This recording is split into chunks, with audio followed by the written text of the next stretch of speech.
ನೀವು ನಿಮ್ಮ ಮೊಬೈಲು ಇಷ್ಟೇ ಆಯ್ತು.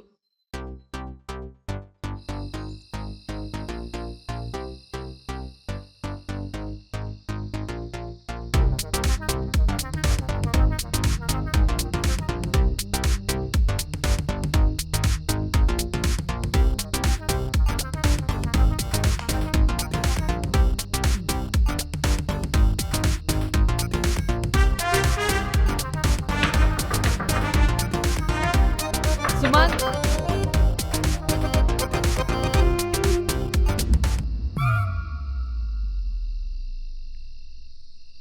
ಎಂತ ಅಮ್ಮ? ಏನ್ ಮಾಡ್ತಿದ್ಯೋ? ಅದು ಸಬ್ಜೆಕ್ಟ್ ಗ್ರೂಪ್ ಡಿಸ್ಕಷನ್. ಬೇಡದಿರೋ ವಾಯ್ಸಲ್ಲಿ ಅದೆಂತ ಡಿಸ್ಕಷನು? ಸರಿ ಬಾ, ಊಟ ಮಾಡಿ ಬೇಗ ಮಲ್ಕೋ. ಬಂದೆ ನೀನು ನಡಿ ಬಂದೆ. ಒಂದು ನಿಮಿಷ. ಐ